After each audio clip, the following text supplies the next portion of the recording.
அளவற்ற அருளாளனும் நிகரற்ற அன்புடையோனுமாகிய அல்லாஹுவின் திருப்பெயரால் துவங்குகின்றேன். மனிதர்களே, உங்கள் இறைவனுக்கு பயந்து நடந்து கொள்ளுங்கள். அவன் உங்கள் யாவரையும் ஒரே ஆத்மாவிலிருந்து படைத்தான். அவரிலிருந்தே அவர் மனைவியையும் படைத்தான். பின்னர் இருவரிலிருந்து அநேக ஆண்களையும் பெண்களையும் வெளிப்படுத்தி உலகில் பரவச் செய்தான். ஆகவே அல்லாஹுவுக்கே பயந்து கொள்ளுங்கள். அவனை கொண்டே நீங்கள் ஒருவருக்கொருவர் தமக்குரிய உரிமைகளை கேட்டுக் கொள்ளுகிறீர்கள். மேலும் உங்கள் இரத்த கலப்புடைய உறவினர்களையும் ஆதரியுங்கள். நிச்சயமாக அல்லாஹ் உங்கள் மீது கண்காணிப்பவனாகவே இருக்கின்றான். நீங்கள் அனாதைகளின் பொருட்களை அவர்களுக்கு வயது வந்தவுடன் குறைவின்றி கொடுத்து விடுங்கள். நல்லதற்கு பதிலாக கெட்டதை மாற்றியும் கொடுத்து விடாதீர்கள். அவர்களுடைய பொருட்களை உங்கள் பொருட்களுடன் சேர்த்து சாப்பிட்டு விடாதீர்கள். நிச்சயமாக இது பெரும் பாவமாகும். அனாதை பெண்களை திருமணம் செய்து அவர்களிடம் நீங்கள் நியாயமாக நடக்க முடியாது என்று பயந்தீர்களானால் உங்களுக்கு பிடித்தமான பெண்களை மணந்து கொள்ளுங்கள். 2-2ஆகவோ 3-3ஆகவோ நன்னான்காகவோ. ஆனால் நீங்கள் இவர்களிடையே நியாயமாக நடக்க முடியாது என்று பயந்தால் ஒரு பெண்ணையே மணந்து கொள்ளுங்கள். அல்லது உங்கள் வலக்கரங்களுக்கு சொந்தமான ஓர் அடிமை பெண்ணை கொண்டு போதுமாக்கிக் கொள்ளுங்கள். இதுவே நீங்கள் அநியாயம் செய்யாமல் இருப்பதற்கு சுலபமான முறையாகும். நீங்கள் மனம் செய்து கொண்ட பெண்களுக்கு அவர்களுடைய மகர் பணத்தை மகிழ்வோடு கொடையாக கொடுத்து விடுங்கள். அதிலிருந்து ஏதேனும் ஒன்றை மனம் ஒப்பி அவர்கள் உங்களுக்கு கொடுத்தால் அதை தாராளமாக மகிழ்வுடன் புசியுங்கள். அனாதைகளின் பொருளுக்கு நீங்கள் மேலாளராக ஏற்பட்டால் அவர்கள் புத்தி குறைவானவர்களாக இருப்பின் வாழ்க்கைக்கு ஆதாரமாக அல்லாஹ் உங்களிடம் ஆக்கித் தந்த செல்வத்தை அவர்களிடம் ஒப்படைக்க வேண்டாம். எனினும் அவர்களுக்கு அதிலிருந்து உணவளியுங்கள், ஆடையும் அளியுங்கள். இன்னும் அவர்களிடம் கனிவான வார்த்தைகள் கொண்டே பேசுங்கள். அனாதைகளை அவர்கள் திருமண வயது அடையும் வரை அவர்கள் முன்னேற்றம் கருதி சோதித்துக் கொண்டிருங்கள். அவர்கள் மனப்பருவத்தை அடைந்ததும் அவர்கள் தங்கள் சொத்தை நிர்வகிக்கும் ஆற்றல் அறிவை பெற்றுவிட்டால் அவர்களிடம் அவர்கள் சொத்தை ஒப்படைத்து விடுங்கள். அவர்கள் பெரியவர்களாகி தம் பொருள்களை திரும்ப பெற்று விடுவார்கள் என்று அவர்கள் சொத்தை அவசரமாகவும் வீண் விரயமாகவும் சாப்பிடாதீர்கள். இன்னும் அனாதைகளின் பொறுப்பேற்றுக் கொண்டவர் செல்வந்தராக இருந்தால் அச்சொத்திலிருந்து ஊதியம் பெறுவதை தவிர்த்துக் கொள்ளட்டும். ஆனால் அவர் ஏழையாக இருந்தால் நியாயமான அளவு சாப்பிட்டுக் கொள்ளவும். மேலும் அவர்களுடைய பொருட்களை அவர்களிடம் ஒப்படைக்கும் போது அவர்கள் மீது சாட்சிகளை ஏற்படுத்திக் கொள்ளுங்கள். உண்மையாக கணக்கெடுப்பதில் அல்லாஹ்வே போதுமானவன். பெற்றோரோ நெருங்கிய உறவினர்களோ விட்டுச் சென்ற சொத்தில் ஆண்களுக்கு பாகம் உண்டு. அவ்வாறே பெற்றோரோ நெருங்கிய உறவினரோ விட்டுச் சென்ற சொத்தில் பெண்களுக்கும் பாகம் உண்டு. அதில் இருந்துள்ள சொத்து குறைவாக இருந்தாலும் சரி, அதிகமாக இருந்தாலும் சரியே. இது அல்லாஹுவினால் விதிக்கப்பட்ட பாகமாகும். பாக பிரிவினை செய்யும் போது பாகத்திற்கு உரிமையில்லா உறவினர்களோ அனாதைகளோ ஏழைகளோ வந்து விடுவார்களானால் அவர்களுக்கும் அச்சொத்திலிருந்து வழங்குங்கள். மேலும் அவர்களிடம் கனிவான வார்த்தைகளைக் கொண்டே பேசுங்கள்.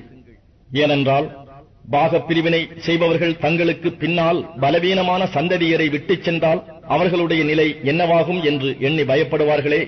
அப்படி அவர்கள் பயந்து கொள்ளட்டும். இன்னும் அல்லாஹுவுக்கு அஞ்சி இதமான வார்த்தைகளையே பேசட்டும். நிச்சயமாக யார் அனாதைகளின் சொத்துக்களை அநியாயமாக விழுங்குகிறார்களோ அவர்கள் தங்கள் வயறுகளில் விழுங்குவதெல்லாம் நெருப்பைத்தான். இன்னும் அவர்கள் மறுமையில் கொழுந்து விட்டெறியும் நரக நெருப்பிலேயே புகுவார்கள்.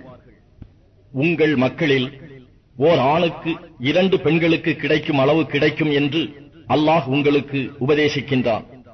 பெண்கள் மட்டும் இருந்து அவர்கள் 2 அல்லது அதற்கு மேற்பட்டிருந்தால் அவர்களுக்கு இறந்து போனவர் விட்டுச் சென்றதில் 3/2 பாகம் கிடைக்கும். ஆனால் ஒரே பெண்ணாக இருந்தால் அவள் பங்கு பாதியாகும். பெற்றோர் ஒவ்வொருவருக்கும் 6/1 பாகமாகும் இறந்தவருக்கு குழந்தைகள் இருக்குமானால்.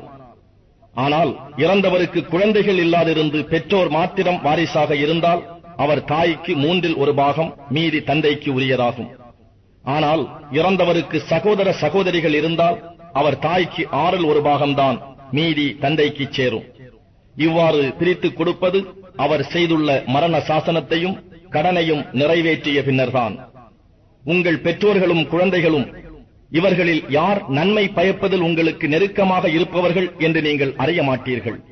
ஆகையினால் இந்த பாகப் பிரிவினை அல்லாஹ்விடம் இருந்து வந்த கட்டளையாகும்.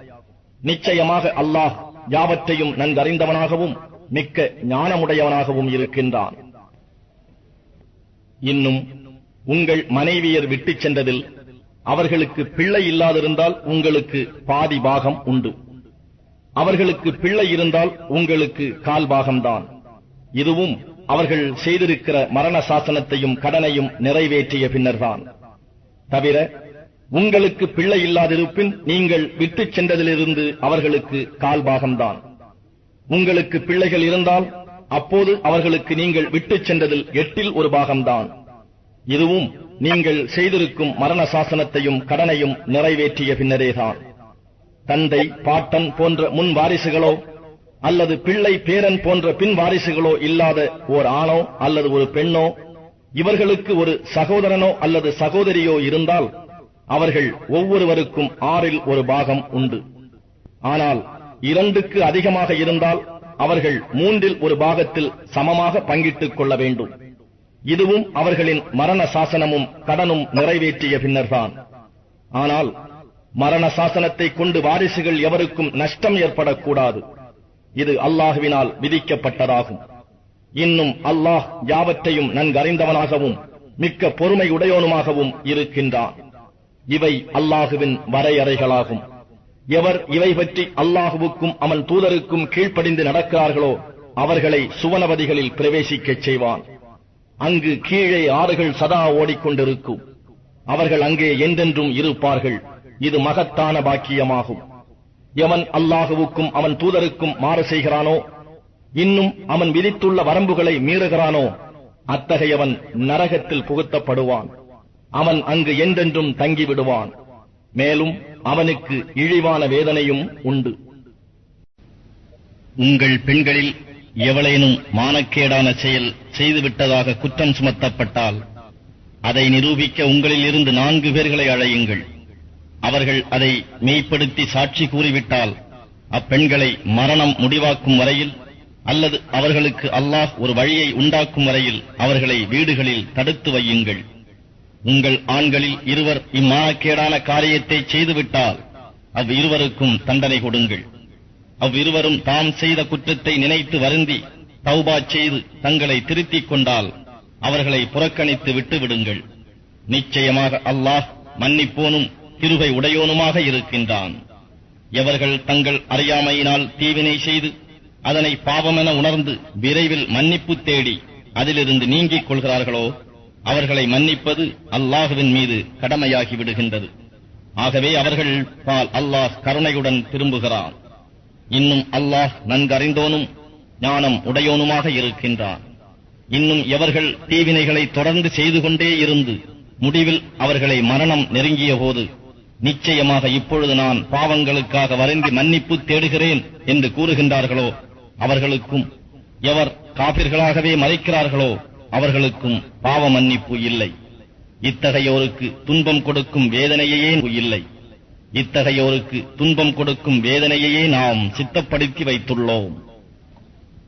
நம்பிக்கை கொண்டவர்களே, பெண்களை அவர்கள் மனப்பொருத்தம் இல்லாத நிலையில் நீங்கள் பலவந்தப்படுத்தி அனந்தரமாக கொள்வது கூடாது. பகிரங்கமான கெட்ட செயலை அவர்கள் செய்தாலொழிய பெண்களுக்கு நீங்கள் கொடுத்ததிலிருந்து சிலவற்றை எடுத்துக் கொள்ளும் பொருட்டு அவர்களுக்கு துன்பம் கொடுத்து தடுத்து வைக்காதீர்கள். இன்னும் அவர்களுடன் கனிவோடு நடந்து கொள்ளுங்கள். நீங்கள் அவர்களை வெறுத்தீர்களானாலும், ஏனெனில் நீங்கள் வெறுக்கும் ஒன்றிலிருந்து அல்லாஹ் உங்களுக்கு அதிகமான நன்மைகளை உண்டாக்கலாம். நீங்கள் ஒரு மனைவியை விலக்கிவிட்டு அவளுக்கு பதிலாக மற்றொரு மனைவியை மணந்து கொள்ள நாடினால், முந்தைய மனைவிக்கு ஒரு பொருட்குவியலையே கொடுத்திருந்த போதிலும் அதிலிருந்து எதையும் திரும்ப எடுத்துக் கொள்ளாதீர்கள். அபாண்டமாகவும் பகிரங்கமாக பாவகரமாகவும் அதனை நீங்கள் திரும்பி எடுக்கிறீர்களா? அதனை நீங்கள் எப்படி எடுத்துக் கொள்வீர்கள்? உங்களிடம் இருந்து அவள் உறுதியான வாக்குறுதி பெற்று ஒருவர் மற்றவருடன் கலந்துவிட்டீர்களே. முன்னால் நடந்து போனதை தவிர இனிமேல் நீங்கள் உங்களுடைய தந்தையர் மனமுடித்துக் கொண்ட பெண்களில் இருந்து எவரையும் விவாகம் செய்து கொள்ளாதீர்கள். நிச்சயமாக இது மானக்கேடானதும் வெறுக்கக்கூடியதும் தீமையான வழியுமாகும். உங்களுக்கு மனமுடிக்க விலக்கப்பட்டவர்கள் உங்கள் தாய்மார்களும் உங்கள்